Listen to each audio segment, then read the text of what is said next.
নমস্কার নমস্কার নমস্কার নমস্কার নমস্কার আপনাদের সবাইকে সবাইকে সবাইকে নমস্কার সবাইকে নমস্কার জানাচ্ছে সৌমিত্র বসু। সবাইকে অজস্র অজস্র শুভ কামনা জানাচ্ছে, সবাইকে স্বাগত জানাচ্ছে আজকের এই শরণাগত অনুষ্ঠানে এবং সবাইকে শুভ সকাল জানাচ্ছে। শুভ হোক, শুভ হোক, সকলের শুভ হোক। আজকে তো রবিবার, ছুটির দিন। রবিবারের শরণাগত মানে শ্রী চৈতন্যদেবের শরণাগত। শ্রী চৈতন্যদেবের জীবনের কথা বলবো আজকে 92.7 বিগ এফএম এর শরণাগত অনুষ্ঠানে। কিন্তু তার আগে বেনি মাধবশীলের পঞ্জিকা অনুযায়ী আজকের দিনটার কথা। আজকে 26শে মাঘ 1431, ইংরেজি 9ই ফেব্রুয়ারি 2025, রবিবার, দ্বাদশী। সূর্যোদয়ের সময় সকাল 6:19, সূর্যাস্তের সময় বিকেল 5:25। নক্ষত্র আর্দ্রা। আজকে জন্মে মিথুন রাশি, শূদ্র বর্ণ, মতান্তরে বৈশ্য বর্ণ, নরগণ। রাত্রি 6:52 গতে দেবগণ। আজ খানাকুল কৃষ্ণনগরের অন্তর্গত দ্বারকেশ্বর নদীর তটে খুব বিখ্যাত একটি মেলা আছে, শ্রী শ্রী ঘণ্টেশ্বর জিউর উৎসব ও মেলা। এবারে আমাদের হোয়াটসঅ্যাপে চিঠি পাঠাবার নাম্বারের কথা বলি, 9831922927। চিঠির গোড়ায় অতি অবশ্যই SG লিখবেন। আর চিঠির বিষয় তো আপনারা সকলে জানেন। চিঠির বিষয় হচ্ছে পুণ্য কর্ম বা পুণ্য কাজ। আপনি জীবনে বেশ কিছু কাজ করেছেন, যে কাজটা করে আপনার মনে হয়েছে আমি পুণ্যের কাজ করলাম, ভালো কাজ করলাম, পুণ্য হলো আমার। তো সেই যে কাজটির কথা আপনার মনে পড়ে, সেই কাজটির কথা এই ধরুন 250 শব্দের মধ্যে লিখে মঙ্গলবারের সন্ধ্যে 6টা তার ভেতরে আমাদের দপ্তরে জমা দিয়ে দিন। পুণ্য কাজ। এবারে তাহলে আজকের অনুষ্ঠান সম্পর্কে বলি। আজকে শ্রী চৈতন্যদেবের কথা বলতে বসেছি। সনাতন, রূপ আর সনাতন, এই দুই ভাই, এই দুই ভাইয়ের মধ্যে সনাতনের সঙ্গে চৈতন্যদেবের সম্পর্ক ইত্যাদি নিয়ে কথাবার্তা হচ্ছে। সনাতন কি বলবো, আধুনিক মনোবিজ্ঞানের ভাষায় নানান রকম সমস্ত জটিল মানসিক অবস্থা, তার জটিল মানসিক নানান রকম ব্যাপারে তিনি ভুগতেন। তার মধ্যে একটা হচ্ছে যে আমি যবনে চাকরি করেছি, আমি অসুচি, এইটা একটা ছিল। দ্বিতীয় যেটা হলো সেটা হচ্ছে যে আমার চর্মরোগ হয়েছে, তার ফলে আমি মহাপ্রভুর কাছে আসব না। এই সব নিয়ে সনাতন, মহাপ্রভু তাকে অনেক বুঝিয়েছেন, অনেক কিছু বলেছেন, কিন্তু সনাতনের ভেতরে ভেতরে ওই রকম একটা জটিল কমপ্লেক্স যাকে বলে, সেরকম একটা তৈরি হয়ে গেছে। তো এর মধ্যে মহাপ্রভুর একজন অত্যন্ত প্রিয়জন জগদানন্দ। জগদানন্দর সঙ্গে সনাতনের কথা হয়েছে। জগদানন্দ বলেছেন যে তুমি একটা কাজ করো, তুমি বৃন্দাবনে চলে যাও। তোমার তো মহাপ্রভুকে দর্শন করাটা উদ্দেশ্য ছিল, সেটা হয়ে গেছে। মহাপ্রভুর আশীর্বাদ পেয়েছো, ভালোবাসা পেয়েছো, তুমি বৃন্দাবনে চলে যাও। এই পর্যন্ত বলেছিলাম। এরপরে কি হলো সেইটা বলবো আজকে 92.7 বিগ এফএম এ শরণাগত অনুষ্ঠানে, রবিবারের শরণাগত বলবো। কিন্তু একটু গান শুনে তারপরে বলবো। গানের পর আবার আপনাদের সৌমিত্র বসু, শ্রী চৈতন্যদেব আর সনাতনের কথা। হ্যাঁ, সেইটা ঠিক কথাই বলেছেন তুমি, ঠিক পরামর্শ দিয়েছ। আমি বৃন্দাবনে ফিরে যাব, সেটাই আমার প্রভুদত্ত দেশ, আমি সেখানেই ফিরে যাব। তো পরদিন সকালবেলা মহাপ্রভু হরিদাসের কুটিরে এসেছেন, যেখানে সনাতন আছেন। সনাতন হরিদাস দুজনেই একেবারে দণ্ডবত হয়ে তাকে প্রণাম করলেন, তিনিও আলিঙ্গন করলেন, গিয়ে কুটিরের দাওয়ায় বসেছেন। এটা ওটা কথাবার্তা হচ্ছে। তা মহাপ্রভু লক্ষ্য করছেন যে সনাতনের মুখ খুব খুব গম্ভীর, খুব বিষণ্ণ হয়ে আছেন, খুব মন খারাপ। মন খারাপ, নিজের থেকে কিছু বলেননি। তো কথা চলছে কথা চলছে কথা চলছে কথা চলছে, বলতে বলতে হঠাৎ সনাতন বললেন যে প্রভু, আমি আমি তোমার আলিঙ্গনের যোগ্য নই, তুমি আমাকে তবু রোজ আলিঙ্গন দাও।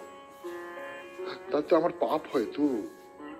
এই যে আমার ঘৃণিত দেহ, অসুচি দেহ, চর্মরোগ হয়েছে আমার, সেইটা তুমি নিজের বুকে ধারণ করো, এতে অমঙ্গল হয় প্রভু। আমি বুঝতে পারছি আমি যদি এখানে থাকি তাহলে আমার অপরাধের মাত্রা শুধু বেড়ে যাবে, কোনোভাবেই কোনো ভালো কিছু হবে না। এই তো রথযাত্রা দেখলাম, এইবার আমি বৃন্দাবনে ফিরে যাই, তুমি আমাকে অনুমতি দাও। তো প্রভু তাকিয়ে আছেন সনাতনের দিকে, মনের ভেতরটা পড়বার চেষ্টা করছে। তো সনাতন আরো বলছেন যে জগদানন্দের সঙ্গে দেখা হলো, তাকে আমি আমার মনের সমস্ত দুঃখের কথা, কষ্টের কথা জানিয়েছি। আমি জিজ্ঞেস করলাম যে আমার কি করা উচিত বলো তো। তিনি বললেন যে তুমি বৃন্দাবনে ফিরে যাও। তো আমিও ঠিক করেছি যে আমি বৃন্দাবনেই ফিরে যাব। এই হঠাৎ মহাপ্রভুর মুখ একবারে টকটকে লাল হয়ে গেল। উত্তেজিত হয়ে সনাতনকে বললেন যে জগদানন্দ তোমাকে বৃন্দাবনে ফিরে যাবার পরামর্শ দিয়েছে। হ্যাঁ হ্যাঁ হ্যাঁ হ্যাঁ প্রভু, জগদানন্দই আমাকে বললেন যে তুমি বৃন্দাবনে ফিরে যাও। জগদানন্দ, তার এত বড় অহংকার! হ্যাঁ, কালকের ছাত্র, সে কিনা পণ্ডিত হয়ে সনাতনের মতো মানুষকে উপদেশ দিতে পারলো, সাহস পেল। নিজের দাম কতটা সেটা সে অনুমান করতে পারেনি। সনাতন, আমি তোমার কাছ থেকে উপদেশ গ্রহণ করি সমস্ত ক্ষেত্রে, কি ব্যবহারিক ক্ষেত্রে, কি পারমার্থিক ক্ষেত্রে, সব ক্ষেত্রে তুমি আমার গুরুর মতো। তোমাকে সে উপদেশ দেয়। শুনছেন মহাপ্রভুর কথা 92.7 বিগ এফএম এ শরণাগত অনুষ্ঠানে, রবিবারের শরণাগত। ফিরে আসছি গানের পর। মহাপ্রভু রেগে গেলেন। জগদানন্দ এই উপদেশ দেবার সাহস কোত্থেকে পায় সনাতনকে, সনাতনের মতন একজন মানুষকে? তো এর আগে মহাপ্রভু বহুবার সনাতনকে ভালো করে লক্ষ্য করেছেন, পরীক্ষা করেছেন। তো সকলের সামনে বলছেন সনাতন বয়সে প্রবীণ, সমস্ত শাস্ত্র পড়েছেন, পণ্ডিত মানুষ, তীক্ষ্ণ বিচার বুদ্ধি সম্পন্ন মানুষ, একজন পূর্ণ ব্যক্তিত্বের মানুষ, মানুষের সঙ্গে মেলামেশা করবে তার অসীম ক্ষমতার। জগদানন্দ একটা নবীন বয়সের একটি ছেলে, তার সম্পর্কে আর কিছু জানি না আমরা। তার যে অতীত, সেই অতীত যে এমন কিছু একটা মনে রাখার মতন একটা দৃষ্টান্ত হতে পারে, উদাহরণ হতে পারে, সেই রকম জানা যায় না। রূপ আর সনাতন, এই দুই ভাইয়ের সঙ্গে জগদানন্দের তুলনা করা যায়? মানে বোঝা যায় যে মহাপ্রভু সনাতনের গুণে একেবারে মুগ্ধ। তাকে পরামর্শ দিচ্ছে যে তুমি বৃন্দাবনে ফিরে যাও। তো জগদানন্দকে খুব তিরস্কার করছে। দেখুন, ভক্তের যে দীনতা, ভক্ত নিজেকে একেবারে তৃণের মতন দীন বলে মনে করবে, যে পায়ে মাড়িয়ে সকলে চলে যাবে এইরকম মনে করবে। এইটাই বৈষ্ণব ভক্ত যিনি, তার স্বভাব হতে হবে। সমাজে, সংসারে, ব্যবহারে, আচরণে কে আমার চেয়ে বড়, তার তুলনায় আমি ছোট, দীনতার সঙ্গে মানুষের মঙ্গল যাতে হয় সেই চেষ্টাটা করা, এইটা হচ্ছে বৈষ্ণব ধর্মের একেবারে প্রাথমিক শিক্ষা, প্রাথমিক সংস্কৃতি। এইটাকে যে লঙ্ঘন করে তাকে মহাপ্রভু কখনো প্রশ্রয় দেন না। সেই জন্য তিনি খুব উত্তেজিত হয়ে পড়েছেন এবং সনাতন তো গুটিয়ে গেছেন একেবারে ভেতরে ভেতরে। যে মহাপ্রভু যে এতটা রেগে যাবেন এ তো তিনি কল্পনা করতে পারেননি। কিন্তু ওই যে মানুষটির ভেতরে নানান রকম জটিলতা তৈরি হয়ে গেছে, নিজের সম্পর্কে যার ভেতরে নানান রকমের হীনতা বোধ তৈরি হয়ে গেছে, সে তো যে কোনো একটা সহজ কিছুর অন্যরকম মানে করবে। মহাপ্রভু কোন অর্থে জগদানন্দকে তিরস্কার করছেন সনাতন তার কি মানে করলেন বলুন তো? বললেন, আমি বুঝতে পেরেছি জগদানন্দ মহাভাগ্যবান, তার মতো সৌভাগ্য জগতে আর কার। এটা কিরকম হলো বলবার জন্য ফিরে আসছি গানের পর। 92.7 বিগ এফএম এ শরণাগত অনুষ্ঠান শুনছেন। রবিবারের শরণাগত, শ্রী চৈতন্যদেবের শরণাগত। আমি আছি আপনাদের সঙ্গে, আপনাদের সৌমিত্র বসু। যে এই জগদানন্দকে খুব মহাভাগ্যবান বলে মনে করছেন, তার কতগুলো কারণ আছে, সেই কারণের কথা বলছি। কিন্তু তার আগে একটু মনে করিয়ে দিই যে জগদানন্দকে কিন্তু মহাপ্রভু তার উপর খুব ভরসা করতেন, তার উপর খুব বিশ্বাস করতেন, নির্ভর করতেন। জগদানন্দ পণ্ডিত মানুষ, এবং জগদানন্দকে মহাপ্রভু সাক্ষাৎ সরস্বতী বলতেন এবং সব সময় তার সেবা করেন। তো সেই জগদানন্দকে যখন মহাপ্রভু এইরকম করে ভৎসনা করছেন, শুনে প্রাথমিকভাবে সনাতনের মনে কষ্ট হলো, কিন্তু মনে হলো যে একেবারে নিজের জন ছাড়া তো কাউকে এইরকম করে তিরস্কার করা যায় না। এটা খুব সামান্য কথা, স্বাভাবিক কথা যে আপনি তাকেই খুব বকাবকি করতে পারেন যাকে আপনি ভালোবাসেন, যাকে আপনি নিজের লোক বলে মনে করেন।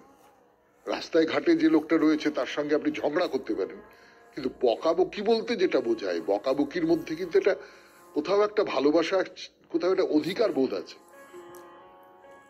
তো এটা জগদানন্দ আমাকে উপদেশ দিয়েছে, এইটা শুনে মহাপ্রভু তাকে কত তিরস্কার করলেন।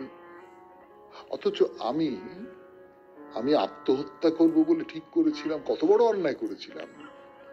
এমনকি তার বিনা অনুমতিতে বৃন্দাবনে ফিরে যাবার ইচ্ছে প্রকাশ করেছিলাম। আমায় তো তিনি বকেননি, বুঝিয়েছেন, নানান রকম করে বুঝিয়েছেন, কিন্তু বকেননি তো। এই সমস্ত কথা ভেবে চিনতে সনাতনের মনে হলো যে না, মহাপ্রভু জগদানন্দকে ভালোবাসেন, আমাকে ভালোবাসেন না। করে মহাপ্রভুকে বললেন তিনি যে জগদানন্দে পিয়াও আত্মীয়তা সুধা রস, মোরে পিয়াও গৌরবস্তুতি নিম্ব ঋষিন্দা রস। মানে জগদানন্দ তোমার আত্মীয়জন, তাই তুমি তাকে অমৃত রাস পান করালে, আর আমার এমন দুর্ভাগ্য যে তুমি আমাকে আপনজন বলে মেনে নিতে পারলে না। আমি কত অন্যায় করলাম, তুমি শাস্তি তো দিলেই না, আমার গৌরব, আমার সম্মান বৃদ্ধির চেষ্টা করলে। আমি বুঝতে পেরেছি তুমি জগদানন্দকেই ভালোবাসো, আমাকে ভালোবাসো না, আমাকে পছন্দ করো না। তো ওই মনের মধ্যে যদি একটা জটিলতা তৈরি হয়ে যায়, যাকে সাইকিক পেশেন্ট বলে, সেই রকম যদি হয়ে যায়, তাহলে যা যা হয় সেইটা। তো সনাতনের এই যে অভিমান, এই অভিমানটা মহাপ্রভুকেও স্পর্শ করল। শুনছেন মহাপ্রভুর কথা রবিবারের শরণাগত অনুষ্ঠানে 92.7 বিগ এফএম এ। আমি আছি আপনাদের সঙ্গে, আপনাদের সৌমিত্র বসু। ফিরে আসছি, একটু গান শুনে নি। আর মহাপ্রভুর কথা বলছি আপনাদের 92.7 বিগ এফএম এ শরণাগত অনুষ্ঠানে। তো সনাতন মহাপ্রভুকে বললেন যে আমি বুঝতে পারলাম জগদানন্দকে তুমি ভালোবাসো, আমাকে তুমি ভালোবাসো না। জগদানন্দ তোমার নিজের মানুষ, আমি তোমার নিজের মানুষ নই। সেই জন্য জগদানন্দকে তুমি এরকম করে বকতে পারো, আমাকে তুমি নানান রকম করে ভুলিয়ে ভালিয়ে সান্ত্বনা দিয়ে এই সমস্ত করো। মহাপ্রভু তখন বললেন যে সনাতন, হ্যাঁ জগদানন্দ আমার খুব প্রিয়জন, তবে তোমার চেয়ে বেশি নয়। কিন্তু এই যে জগদানন্দ নিজের সীমাটা পার হয়ে গেল, যে কাজটা করবার তার কোনো অধিকার নেই সেইটা করলো, মর্যাদা লঙ্ঘন করলো, এটা আমি কিছুতেই মেনে নিতে পারি না। তুমি একজন প্রবীণ মানুষ, তুমি শাস্ত্র খুব ভালো করে জানো, তুমি পণ্ডিত মানুষ, তোমার ভেতরে এমন শক্তি আছে যে তুমি আমাকেও শিক্ষা দিতে পারো। এই তো ভগবত আচরণের ব্যাপার নিয়ে তুমি আমাকে কত সময় কত রকমের শিক্ষা দিয়েছ, আর জগদানন্দ একটা নবীন বালক, কম বয়সী ছেলে, সে তোমাকে শিক্ষা দিচ্ছে, আমি কেমন করে মেনে নিতে পারি? না সনাতন, না, তোমাকে আমি বাইরের লোক বলে মনে করি না। বহিরঙ্গ জ্ঞানে তোমারে না করি স্তবন, তোমার গুণে স্তুতি করায় জয়ীছে তোমার গুণ। তোমার যে মধুর গুণ, সেই গুণ আমাকে তোমার স্তুতি করাতে বাধ্য করছে। আসলে আমরা সকলেই জানি যে সাধারণ নিয়মেই মানুষের পরস্পরের প্রতি একটা ভালোবাসার সম্পর্ক, একটা একটা আকর্ষণের সম্পর্ক, পছন্দ অপছন্দের সম্পর্ক তৈরি হয়ে ওঠে। কিন্তু এক একজনের প্রতি ভালোবাসা এক এক রকম ভাবে তৈরি হয়। সবাইকে তো মানুষ একরকম করে ভালোবাসে না। মানুষ কিভাবে সেই অন্য মানুষটিকে দেখছে সেইটার অনুযায়ী প্রীতি বা ভালোবাসার যে স্বাদ সেইটা তৈরি হয়। ধরুন শ্রীকৃষ্ণের প্রতি নন্দ যশোদার যে ভালোবাসা ছিল তা তো শ্রীদাম সুদামের মধ্যে ছিল না, বা শ্রীকৃষ্ণের প্রতি ব্রজ গোপীদের যে ভালোবাসা ছিল দ্বারকার মহিষীদের ক্ষেত্রে সেরকম ছিল না, বরং উল্টোটা ছিল। কারোর ক্ষেত্রে মাধুর্য ভাব থাকে, কারোর ক্ষেত্রে ঐশ্বর্য ভাব থাকে। তো জগদানন্দের প্রতি মহাপ্রভুর ভালোবাসা আছে, সে তো নিশ্চয়ই, কিন্তু তারও নানান রকম মাধুর্যের তো তারতম্য আছে, ভালোবাসার ক্ষেত্রে তো তার নানান রকম তারতম্য আছে, সেইটা মহাপ্রভু বুঝিয়ে বললেন। তো মহাপ্রভুর একমাত্র কষ্ট, একমাত্র দুঃখ যে সনাতন এইরকম একটা হীনমন্যতায় ভোগ করেন। এইখান থেকে সনাতনকে বার করে আনতে হবে। সনাতন তার দেহকে অসুচি বলে মনে করেন, তার দেহকে নষ্ট বলে মনে করেন, কিন্তু মহাপ্রভু তাকে আলিঙ্গন করেন, তাকে অমৃত সমান বলে মনে করেন। সনাতন যে নিজের সম্পর্কে যা কিছু ভাবছেন সেই সমস্ত ভুল, এইটা বোঝাবার জন্য তিনি বলছেন যে শোনো, আমি তোমাকে বলি সনাতন একটা কথা, যে দেহ ভগবানের সেবায় নিযুক্ত সেই দেহ আর প্রাকৃত থাকে না, অপ্রাকৃতত্ব লাভ করে। তোমার দেহ অপ্রাকৃত, তুমি কেন তাকে আর 5টা দেহের সঙ্গে গুলিয়ে ফেলছো? প্রাকৃত দেহে রোগ যন্ত্রণা থাকে, কিন্তু অপ্রাকৃত দেহ চিন্ময়, সেখানে সেসব কিছু থাকে না। তুমি মনে করছো যে তোমার দেহ প্রাকৃত, তোমার দেহ আর 5 জন মানুষের মতো, যেখানে চর্মরোগ হয়েছে তার ফলে তুমি কষ্ট পাচ্ছ, এই সমস্ত তুমি ভাবছো। না, ভাবছো, আমি বুঝতে পারছি, কিন্তু এটা এটা এটা ভুল।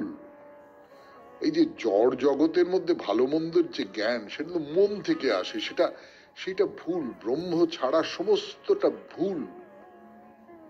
এমনকি নিজের আস্থার কথা শুনিয়ে বলছেন যে আমি তো সন্ন্যাসী, আমার সমদৃষ্টি ধর্ম, চন্দন পঙ্কেতে আমার জ্ঞান হয় সম, চন্দন আর পাক এই দুটো আমার কাছে সমান করে বলছেন যে যিনি সমস্ত বস্তুতে সমদর্শী তিনিই তো যোগী। এ তো গীতায় আছে। সনাতন, আমি যদি তোমার উপর ঘৃণা বুদ্ধি রাখি তাহলে আমাকে আমার ধর্ম থেকে বিচ্যুত হতে হবে, সেই জন্যই আমি তোমাকে ত্যাগ করতে পারবো না। শুনছেন শ্রী চৈতন্য দেবের কথা 92.7 বিগ এফএম এ শরণাগত অনুষ্ঠানে, রবিবারের শরণাগত। ফিরে আসছি গানের পর। ফিরে এলাম 92.7 বিগ এফএম এ রবিবারের শরণাগত অনুষ্ঠানে। মহাপ্রভুর কথা শোনাচ্ছি আপনাদের, মহাপ্রভু আর সনাতনের কথা, যে সনাতন নানান রকম হীনম্মন্যতায় ভুগছেন। তা মহাপ্রভু তো সন্ন্যাসী, তিনি ভক্তি ধর্মের আশ্রয় থেকে প্রেম ভক্তি প্রচারে মগ্ন থাকেন, এবং তিনি তার ভক্তি ধর্মের প্রতি তার যে ভালোবাসা, যে অনুরাগ, সে এত প্রবল যে সন্ন্যাস দীক্ষা নিয়েও তিনি মানুষকে বলেছিলেন, কি ছাড় সন্ন্যাসে মোর, প্রেম মহাধন। প্রেম, প্রেমটাই হলো আসল, প্রেমটাই হচ্ছে সব, প্রেমটাই হচ্ছে পরমার্থ। সেই তিনি কিন্তু সনাতনকে শিক্ষা দেবার সময় নিজের যে সত্তা, সেই সত্তাটাকে লুকিয়ে রাখতে চাইছেন। তিনি সনাতনকে যোগের শিক্ষা দিচ্ছেন। তিনি রায় রামানন্দের কাছেও নিজের যে আসল সত্তা সেটা গোপন রেখে আত্মপরিচয় দিয়েছিলেন আনের কা কথা, আমি মায়াবাদী সন্ন্যাস, এই সমস্ত বলেছিলেন। তো যাই হোক, মহাপ্রভু যখন সনাতনকে এই সমস্ত কথাবার্তা বলছেন তখন পাশে হরিদাস ছিলেন। হরিদাস সব শুনছেন, এবং হরিদাসের কিরকম একটা মনে হচ্ছে যে মহাপ্রভু যে বলছেন তার মধ্যে কোথাও একটা বাইরের কপটতা রয়েছে। বেশ খানিকটা শুনে তিনি আর সহ্য করতে পারলেন না। তিনি বললেন যে প্রভু, তুমি যে এত সব কথা বলছো, এই সমস্তটা কিন্তু তুমি বাইরে থেকে খানিকটা ছলনা করছো। ছলনা করে মনের প্রকৃত ভাব গোপন রেখে আমাদের ভুল বোঝাতে চাইছো। আমি তোমার কোনো কথা স্বীকার করি না। আমি জানি তুমি শুধু পতিত পাবন, দীন ও পতিত জনের প্রতি তোমার অসীম করুণা। আমাদের মতো অধমকে তোমার কোলে আশ্রয় দেবার জন্য তুমি তোমার তুমি তুমি যে কত দিন, কত অকিঞ্চিত কর এই সমস্ত কথা বলছো, এই কথাগুলো সত্য কথা নয়। তুমি খুব বড় প্রভু, খুব বড়। তুমি অসীম, তুমি অনন্ত, তুমি ঈশ্বর। তো হরিদাস এই সমস্ত কথা বলছেন। মহাপ্রভু হাসতে হাসতে বলছেন যে আমি সত্যিই তোমাদের ভালোবাসি। তোমাদের প্রতি আমার মনের ভাব কি রকম জানো? আমি ওই আমি যেন তোমাদের লালন পালন করছি, আমি যেন তোমাদের বাবা মা এইরকম। তো বাবা বা মা কি কখনো যাকে পালন করছে, লালন করছে, তার কোনো দোষ দেখে? আমি কখনো কোনো অমুক অমুক বলবে আমাকে, সম্মান পাবো, এই সমস্ত আশায় কথা বলি না। তোমাদের শিশু সন্তানের মতো মনে করি। শিশু সন্তানের শরীরের ক্লেদ মায়ের গায়ে লাগলে মা কি সন্তানকে সরিয়ে দেবে? সনাতন, তোমার যে চর্মরোগ হয়েছে, তার ক্লেদে আমার মনে কোনো ঘৃণা জাগে না। বরং তোমার পরিচর্যা করতে পেরেছি, তোমাকে আনন্দ দিতে পেরেছি, এইটা ভেবে আমার খুব আনন্দ হয়। শুনছেন মহাপ্রভুর কথা রবিবারের শরণাগত অনুষ্ঠানে 92.7 বিগ এফএম এ। ফিরে আসছি গানের পর। গান শেষ করে আবার মহাপ্রভুর কথায় ফিরে এলাম 92.7 বিগ এফএম এ শরণাগত অনুষ্ঠানে। তো এইসব কথা মহাপ্রভু বলছেন, হরিদাস তো একবার মোহিত হয়ে গেছেন। হরিদাস বলছেন যে তুমি সত্যি ঈশ্বর, ঈশ্বর, ঈশ্বর। তুমি জগৎ সৃষ্টিকারী ভগবান, প্রত্যেকটা জীবই তো তোমার সন্তানের মতো। আমরা সবাই তোমার এই যে ভালোবাসার বন্ধন, এতে আবদ্ধ হয়ে আছি। তো মহাপ্রভু সনাতনের সামনে দাঁড়িয়ে আছেন, হরিদাসের সামনে দাঁড়িয়ে রয়েছেন। হরিদাস বলছেন যে তুমি দয়াময় ভগবান। বাসুদেবের গলকুষ্ঠ হয়েছিল, তুমি তাকে আলিঙ্গন দিয়ে নির্মল করেছিলে। তোমার অপার করুণার কথা আমরা কি বুঝবো? আমাদের কি ক্ষমতা, কি সাধ্য? তো মহাপ্রভু হরিদাসকে সনাতন সম্পর্কে কি বলছেন শুনুন। বলছেন, শোনো, সনাতন নিত্য সিদ্ধ ভাগবত বৈষ্ণব। সে তার দেহ, মন, প্রাণ, ইহকাল পরকাল জীবনের সমস্ত বাসনা একেবারে ভস্মীভূত করে মন্ত্র দীক্ষা নিয়ে কৃষ্ণের সেবায় আত্মসমর্পণ করেছে। কৃষ্ণ তাকে গ্রহণ করেছেন। কৃষ্ণ সনাতনকে গুণাতীত করে তুলেছেন। এখন সে যে কৃষ্ণ সেবায় যুক্ত হয়ে রয়েছে, তার দেহ সত্তা চিন্ময়। তার যে দেহ, সে অপ্রাকৃত দেহ, আনন্দময় দেহ, তাই নিয়ে সে কৃষ্ণ ভজনা করে। তো তার এই যে অপ্রাকৃত দেহ, তাই নিয়ে আমার মনে কোনো সংশয় আছে কিনা সেই পরীক্ষা করবার জন্যে, আমার মনে সংশয় আছে কিনা পরীক্ষা করবার জন্য কৃষ্ণ তার দেহে এই চর্মরোগ দিয়েছেন, দিয়ে আমার কাছে পাঠিয়ে দিয়েছেন। শাস্ত্রবাক্যে বলছে যে যেটা প্রাকৃত দেহ, জড় দেহ, সেইখানে নানান রকম অসুখ বিসুখ হতে পারে, অপ্রাকৃত দেহে হয় না। সে কথায় আমার বিশ্বাস আছে কিনা, বা সেইটা আমার মনের মধ্যে কতখানি গেড়ে বসে আছে, সেইটা জানবার কৌতূহলেই কৃষ্ণ এই সমস্ত কৌশল অবলম্বন করেছেন। শুনছেন মহাপ্রভুর কথা 92.7 বিগ এফএম এ শরণাগত অনুষ্ঠানে। আরো কথা বলবার জন্য ফিরে আসছি গানের পর। শরণাগত 92.7 বিগ এফএম এ মহাপ্রভু কি বলছেন? বলছেন যে সনাতনের দেহে যে কৃষ্ণ চর্মরোগ ঢুকিয়ে দিয়েছেন, সেটা আসলে আমাকে পরীক্ষা করবার জন্যে। আমাকে, হ্যাঁ, সনাতনের যে প্রাকৃত দেহ, সেই প্রাকৃত দেহকে অতিক্রম করে গেছে তার অপ্রাকৃত দেহ, তার যে মন। হরিদাস, আমি যখন তাকে প্রথম আলিঙ্গন দিলাম, আমি তার দেহ থেকে কোনো দুর্গন্ধের ঘ্রাণ তো পাইনি। আমার মনে হয়েছিল আমি চন্দনের গন্ধ পাচ্ছি, আমি কস্তুরীর গন্ধ পাচ্ছি।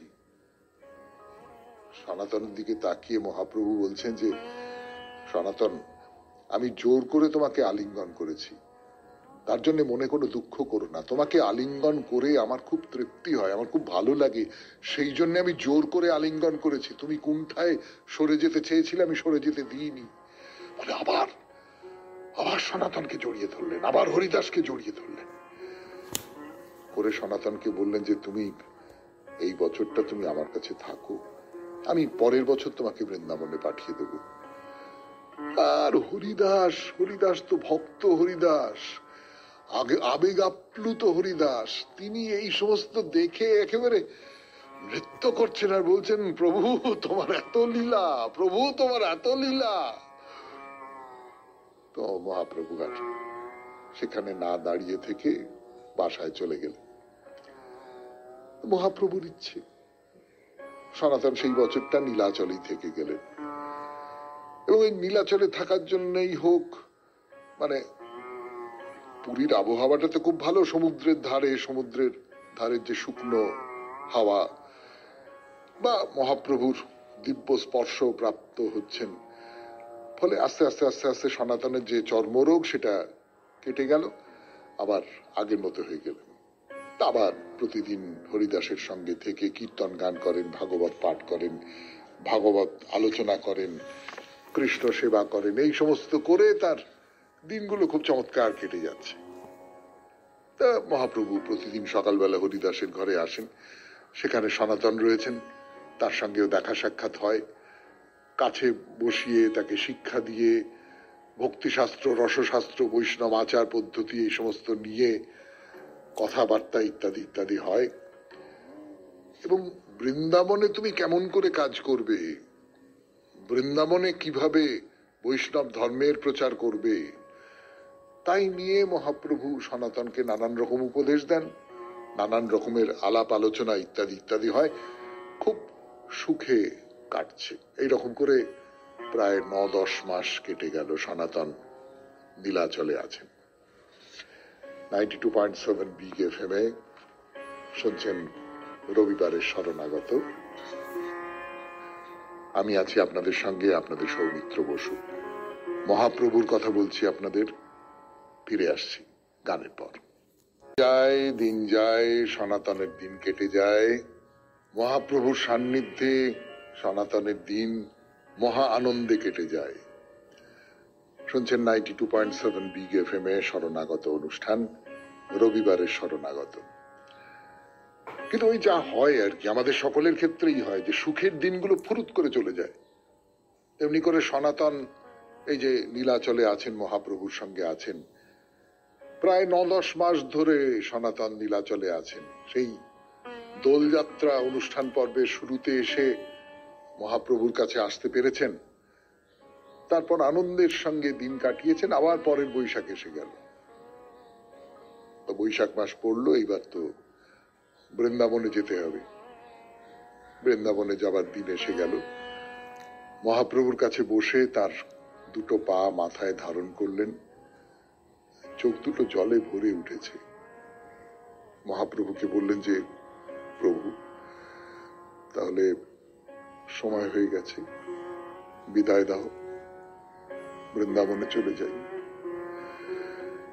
মহাপ্রভু তো সনাতনকে সত্যি সত্যি খুব ভালোবাসেন। সে তো আপনারা এই যে সনাতন আর মহাপ্রভুর কথা বলছিলাম, তার ভেতর থেকে বুঝতে পারছেন যে সনাতনের ভেতরে তিনি পাণ্ডিত্যের বলুন, আবেগের বলুন, ভক্তির বলুন, সেই সমস্ত কিছুর অতল অতল ঐশ্বর্য আবিষ্কার করেছিলেন।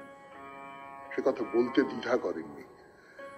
ফলে সনাতন যে এইরকম করে চলে যাচ্ছেন, এরকম একজন ভক্ত, এইরকম একজন ভক্ত, মহাপ্রভুর দু চোখ জলে ভরে উঠেছে।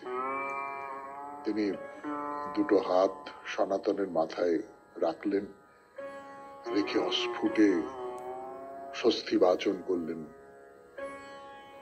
সনাতন চলে যাবেন। এইবার ভক্ত যারা আছেন তারা সকলে হরিবোল হরিবোল হরিবোল হরিবোল হরিবোল হরিবোল বলছেন।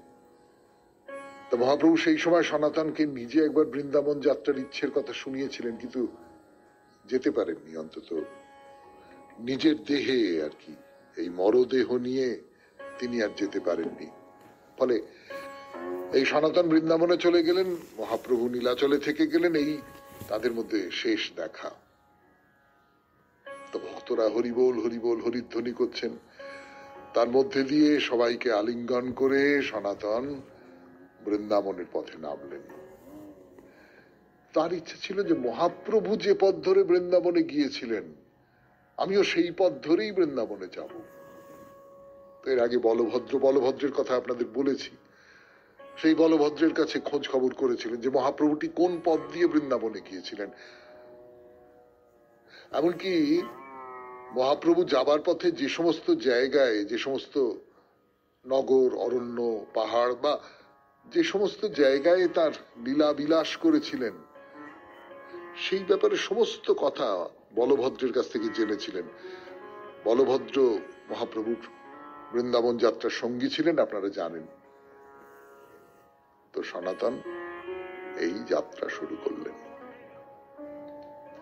92.7 বিগ এফএম এ রবিবারের শরণাগত। আমি আছি আপনাদের সঙ্গে, আপনাদের সৌমিত্র বসু। গানের পর আজকের শেষ পর্ব। যাচ্ছেন যাচ্ছেন যাচ্ছেন বৃন্দাবনে যাচ্ছেন। ওই তো আপনাদের একটু আগেই বলছিলাম যে বলভদ্রের কাছ থেকে শুনে নিয়েছেন যে মহাপ্রভু কোন পথ ধরে বৃন্দাবনে গিয়েছিলেন, সেই পথ ধরে তিনি যাচ্ছেন। সেই পথের প্রতিটি ধূলিকণায় মহাপ্রভুর পায়ের ছাপ, প্রতিটি ধূলিকণায় মহাপ্রভু স্পর্শ। সেই করতে করতে করতে করতে সনাতন খুব আনন্দ, মনে খুব আনন্দ। মহাপ্রভু যেন তার সঙ্গে রয়েছেন, তাকে জড়িয়ে রয়েছেন। এই করতে করতে করতে করতে তিনি বৃন্দাবনে গিয়ে উপস্থিত হলেন। তার ভাই শ্রীরূপ বৃন্দাবনে আসবেন, তখনও পর্যন্ত সেখানে এসে পৌঁছননি। তিনি বাংলায় যাবেন, বাংলা ঘুরে আসছেন। বাংলায় থেকে তাকে অনেক কাজ সেরে যেতে হবে, সেই জন্য রূপের দেরি হচ্ছে। সেখানে প্রচুর টাকা পয়সা, স্থাবর অস্থাবর বিষয় সম্পত্তি এই সমস্ত তো রয়েছে, সেগুলোর একটা বিলি ব্যবস্থা করতে হবে। ফলে শ্রীরূপকে বাংলায় প্রায় 1 বছর থাকতে হয়েছিল। শ্রীরূপ গার্হস্থ জীবনের মধ্যে আর নেই। তিনি তার যাবতীয় বিষয় সম্পত্তি যা কিছু আছে, টাকা পয়সা, গয়নাগাটি, হেন তেন যা কিছু রাজ দরবারে, নবাবের দরবারে কাজ করে জমিয়েছিলেন, সেই সমস্ত তার আত্মীয় স্বজনদের মধ্যে বন্টন করে দিলেন। প্রত্যেকের জন্য বাসস্থানের ব্যবস্থা করে দিলেন। রাজধানী গৌড়েও তার বেশ কিছু সম্পত্তি ছিল, যেরকম হয় আর কি, রাজকর্মচারীদের তো প্রচুর টাকা পয়সা থাকে। সেগুলো সব কুটুম যারা আছে, ব্রাহ্মণ, নানান মন্দির, সেই সব স্থানে দান করে একেবারে কপটদক্ষিণ অবস্থায় এবং আসক্তিহীন অবস্থায় বাংলাকে চিরবিদায় জানিয়ে শ্রীরূপ বৃন্দাবনে চলে গেলেন। সেইখানে দুই ভাইয়ের দেখা হলো। তারা দুজনে আলাদা আলাদা দুটি কুটির বানিয়ে সেখানে বাস করেন, এবং এখান থেকেই মহাপ্রভু যে কর্মের কথা বলেছিলেন সেই কর্মে তারা আত্মনিয়োগ করলেন। তারা দুজনেই বৃন্দাবনে থেকে ভক্তি শাস্ত্র বিষয়ক সে নানান রকমের গ্রন্থ রচনা করছেন, যে কারণে তারা সাহিত্যের ক্ষেত্রেও খুব বিখ্যাত। ধর্মের ক্ষেত্রে তো বটেই, দর্শনের ক্ষেত্রে তো বটেই। শ্রীরূপ লিখছেন ভক্তি রসামৃত সিন্ধু, উজ্জ্বল নীলমণি, বিদগ্ধ মাধব, ললিত মাধব, এই দুটো নাটক, দান ও কেলি কৌমুদী। আবার সনাতন রচনা করছেন ভক্তি তত্ত্ব, কৃষ্ণ তত্ত্ব নির্ধারক, ভাগবতামৃত, প্রেম রস সমৃদ্ধ দশম টিপ্পণী, হরিভক্তি বিলাস, এইসব। রূপ আর সনাতনের বৃন্দাবন বাস, এই দিয়েই শেষ হলো আমাদের আজকের শরণাগত। আমাদের হোয়াটসঅ্যাপে চিঠি পাঠাবার নাম্বার 9831922927, চিঠির গোড়ায় অতি অবশ্যই SG লিখতে হবে। আর আপনাদের নিশ্চয়ই মনে আছে আগামী মঙ্গলবার সন্ধে 6টার ভেতর পুণ্য কাজ এই নিয়ে আপনি জীবনে যে সমস্ত পুণ্য কাজ করেছেন বলে আপনি মনে করেন, তার মধ্যে যেটির কথা মনে পড়ছে সেটির সম্পর্কে 250 শব্দে লিখে আমাদের দপ্তরে পাঠিয়ে দিন সামনের বৃহস্পতিবারে পড়বার জন্য। এবং তারপরেও নিশ্চয়ই সামনের বৃহস্পতিবারে যে চিঠিগুলো পড়া হবে না সেগুলো অন্যদিন পড়া হবে।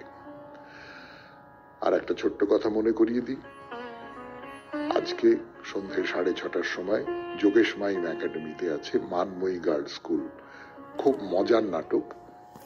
আপনারা দেখলে আমাদের সকলেরই খুব ভালো লাগবে। আর কি, এখানেই শেষ করি। সবাই খুব ভালো থাকবেন, আনন্দে থাকবেন। নমস্কার নমস্কার নমস্কার নমস্কার নমস্কার নমস্কার আপনাদের সবাইকে সবাইকে সবাইকে নমস্কার, সবাইকে নমস্কার জানাচ্ছে সৌমিত্র বসু। সবাইকে অজস্র অজস্র শুভ কামনা জানাচ্ছে, সবাইকে স্বাগত জানাচ্ছে আজকের এই শরণাগত অনুষ্ঠানে এবং সবাইকে শুভ সকাল জানাচ্ছে। শুভ হোক, শুভ